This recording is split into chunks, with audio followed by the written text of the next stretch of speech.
are listening to the most comprehensive paranormal archive on the internet. Welcome to Salsido Paranormal. I'm your host, James Salsido, and tonight I'm covering more haunted places in the U.S.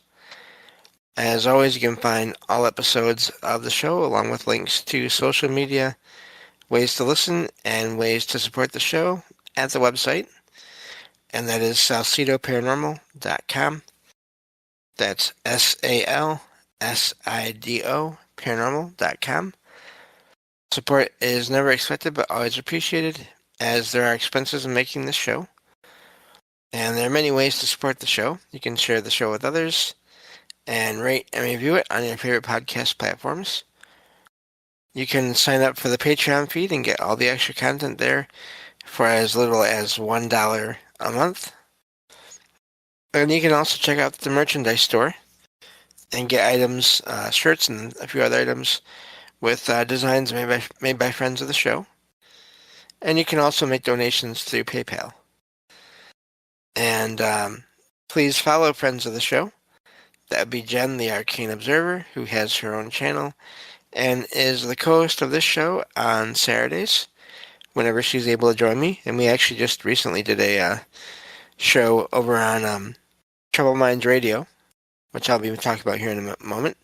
That was a lot of fun. Also, Ricky of the Anything is Possible podcast, who does a paranormal-themed show on Sundays that I co-host. And also, as I said, Michael Strange of Troubled Minds Radio, which I often co-host there, and the Troubled Minds Radio Network, KUAP, Digital Broadcasting, where you can hear all kinds of amazing shows, as well as my own, online 24/7 for free.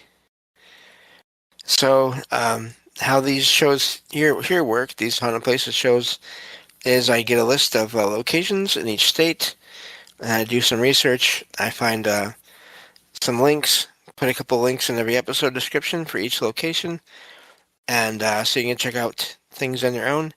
And I get a summary generated about each location as well, and read those in the show. And I include the links so you can check out pictures and do more of your own research, and also so you can make sure you can find out if and when the places I talk about are open to the public to visit. Because not all places will be open to the public, or if they are, they may have schedules, all these things. So, and I always recommend just checking all that, because I do not recommend trespassing for any reason. And I apologize in advance for any words or names I mispronounce here as we go forward. So I think that takes care of everything. So let me get back to this list here. We are still in Missouri. And let me get back to this next location here. So this next place is called the Haunted Castle House in Brumley, Missouri. It's a historic property that the owners now present as one of the region's best-known haunted houses, with a long chain of residents, medical use, and reported paranormal activity tied to the site's history. Speaking of that, the next section here says history. The house's own history page says the property was not built in 1850, as older stories claimed, but likely sometime between 1890 and 1910.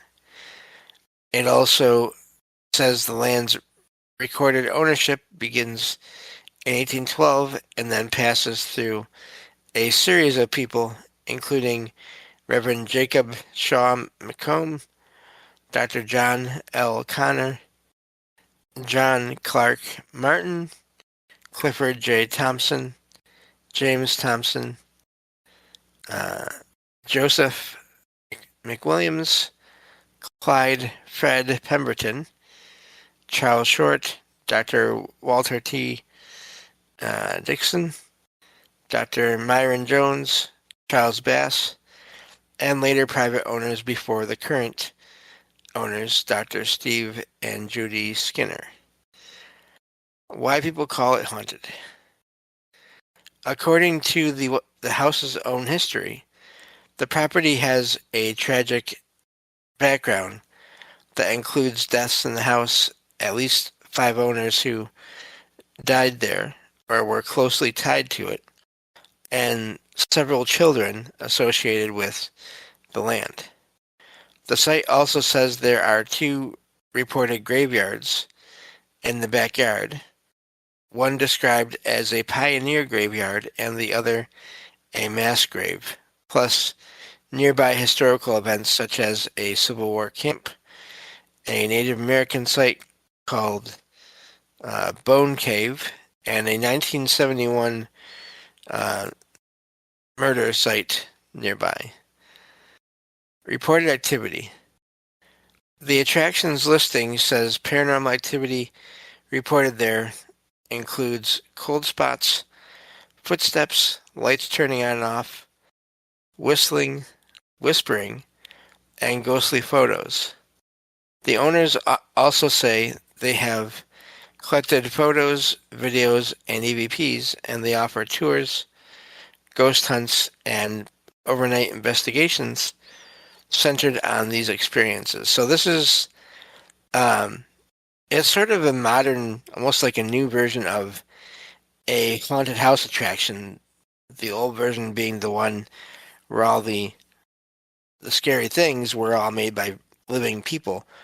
Now they have these places, and this is not unique, where people buy the place, and in some cases they buy it because they've heard there's a lot of paranormal activity there, and then they basically keep it going and make enough money to own it and keep it going by hosting paranormal events there. I don't know. I'm always torn on that because on the one hand, it's keeping the place up and running and from falling apart. On the other hand, if there's any consciousness there, then that's being used in a way to make money. Now, of course, there may be cases where that consciousness wants attention, where it wants to be recognized, where it wants to be heard and maybe get messages across, but even so, it's a tricky, I think it's a kind of a complicated subject there. We may have to do a show on that at some point, actually. Anyway, public reputation. The property markets itself as the most haunted house in the Midwest and says it has been featured on paranormal TV programs, including The Dead Files and Hotel Paranormal. I never heard of that one. Listings for the house describe it as a restored Queen Anne or Victorian era home operating as a haunted attraction and paranormal investigation site. So that's where that one ends. That is fascinating, and I don't know. I'd be curious to check it out, just because I'm curious how that works. How can that be done while still being respectful of whoever may still be there? Because I'm not saying it can't. I don't know. I don't have that experience, but yeah, I think that may be a good show to do at some point on that whole topic. But anyway, this next location is the Jesse James Farm and Museum, and this is in Kearney, Missouri, and this is the historic birthplace and childhood home of outlaw Jesse James, and it's one of the best-known James family sites in the state. It's now run as a museum and historic site with the original farmhouse, exhibits on Jesse and Frank James, and the original burial site of Jesse James on the property. The site is officially known as the James Brothers House and Farm, also called the birthplace of Jesse James. The original log section of the farmhouse dates to about 1822, and the property was later expanded into the home that survives today. This farm is important because it is where Jesse James was born in 1847, and where he and his brother, Frank, spent much of their early life. It is also tied to the Civil War background that shaped both brothers' later notoriety. Visitors can tour the cabin, see family artifacts, watch an introductory video, and walk-ins. Several sources say the museum holds the largest public collection of James family artifacts, excuse me, and the grounds also include Jesse James's original gravesite. The museum is, they give the address here. We don't really need to do that right now. It is generally open year-round, with daily hours in summer and reduced hours the rest of the year, though it's best to confirm before going. That's odd. Doesn't really say much about the activity there. But, okay, that may have been something that slipped through. But anyway, sorry about that. The next location here is the Vail Mansion, Vaile, and this is in Independence, Missouri. It's in the historic Harvey M. I'm sorry. It is the historic Harvey M. Vail Mansion, a 31-room Second Empire-style home built in 1881 for businessman Colonel Harvey M. Vail and his wife, Sophia. It is now a museum and one of the best-known historic houses in Independence. I wonder if I accidentally did not get all the information for that last location. That could be what happened. I didn't copy and paste everything, so I apologize for that. Anyway, the mansion is known for its ornate design, including a central tower, mansard roof, decorative brickwork, painted ceilings, and 9 marble fireplaces. It was also very advanced for its time, with features like indoor plumbing, flushing toilets, speaking tubes, and a built-in 6,000-gallon water tank. History. Harvey Vail was a wealthy businessman and political supporter in Jackson County, and he wanted the mansion to reflect his success. The house later changed uses over time, including serving as a sanitarium and nursing home. Oh boy.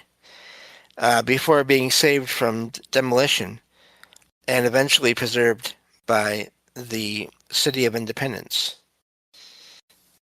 The mansion is, gives the location here, near the historic square, and it is open for public tours through the Vail Victorian Society. Paranormal reputation. The Vail Mansion is also often discussed as a haunted location in local tourism and paranormal circles, which adds to its popularity beyond architecture and history. So again, they don't go over too much there, but I'm not sure what happened with those last couple. But moving on to another state here, we are now in Montana. Let's see, let's make sure I have, okay. So the next one does have some better stuff there. So this next location is in Montana. It's the Grand Union Hotel in Fort Benton. And this is one of the state's oldest continuously operating hotels. And its history is tightly tied to the steamboat boom on the upper Missouri River. It opened on November 2nd, 1882, after a lavish build and furnish phase, then struggled quickly when railroads shifted trade away from Fort Benton. History. The hotel was built during Fort Benton's peak prosperity, when river traffic still made the town an important gateway into the northern plains. According to the hotel's own history, it cost about $50,000 to construct and another $150,000, wow, to furnish. And more than 300 guests attended the opening celebration. Its fortunes fell fast. The Northern Pacific reached Helena in 1883, and the Canadian Pacific reached Calgary the same year, cutting into Fort Benton's role as a transportation hub. The hotel failed in 1884, later changed hands several times, and underwent major restorations in the 20th century before reopening in 1999 after a long preservation effort. Haunting stories. The Grand Union is widely described as one of Montana's most haunted buildings. A well-known legend is the staircase shooter, a drunken cowboy who allegedly tried to ride a horse up the staircase on a dare and was shot by a guard. Guests and staff say they still hear hooves and music near the staircase and saloon area. Other reported phenomena includes orb-like lights, a female spirit in room 202, bed covers or mattresses showing the imprint of a figure, and an encounter where a guest said a little girl brushed past him and laughed before vanishing down the hall. These accounts are presented by the hotel and local media as guest and employee reports rather than verified events. Part of the hotel's spooky reputation comes from Fort Benton's rough frontier past. The area was a busy river town and a place of gunfights and heavy traffic, so the hotel sits inside a setting that naturally lends itself to ghost stories and Old West folklore. So, hotels in general just tend to have a lot of activity reported in a lot of them. We'll get to one more location here.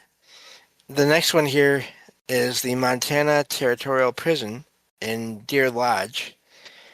It began as a federal response to lawlessness in the Montana Territory. Congress funded a territorial prison in Deer Lodge in 1867. Deer Lodge was selected that same year, and that same year, and the first inmate arrived in 1871. The prison later became Montana's state prison, stayed in operation until 1979, and is now preserved as the Old Montana Prison Museum Complex. History. The prison was originally built to bring more formal law enforcement to a rough mining territory shaped by vigilantes, thieves, and violent crime. Construction started in 1870 with convict labor, and the facility quickly became overcrowded, leading to decades of additions and expansions. Under Warden Frank Conley, the prison system expanded significantly. A massive sandstone wall replaced earlier fencing. Prisoners worked on public and private projects, and the institution developed into a large complex with multiple buildings and industries. The museum today still reflects that long growth, including cell blocks, women's quarters, a theater, and the famous gallows display. Let's see here. It goes over the violence here, but we'll see how it goes. Notable violence. The prison's darkest chapter was the 1959 riot, when inmates took hostages, killed Deputy Warden Theodore Roth, and fought a prolonged standoff that ended with the deaths of ringleaders Jerry Miles and Lee Smart. That event left visible scars on the property, including damage still pointed out on tours. Haunting claims. The prison is widely promoted as one of Montana's most haunted locations, and ghost tours are a major part of its modern identity. Reported experiences include footsteps, voices, shadow-like figures, feelings of heaviness or anxiety, and unexplained reactions in places such as the Hole, which is the women. So the Hole, yes, that's its own thing. The women's section, the Death Tower, and the maximum security areas. Most of the haunting reputation comes from the prison's long history of suffering, harsh confinement, execution, murder, overcrowding, and the 1959 riot.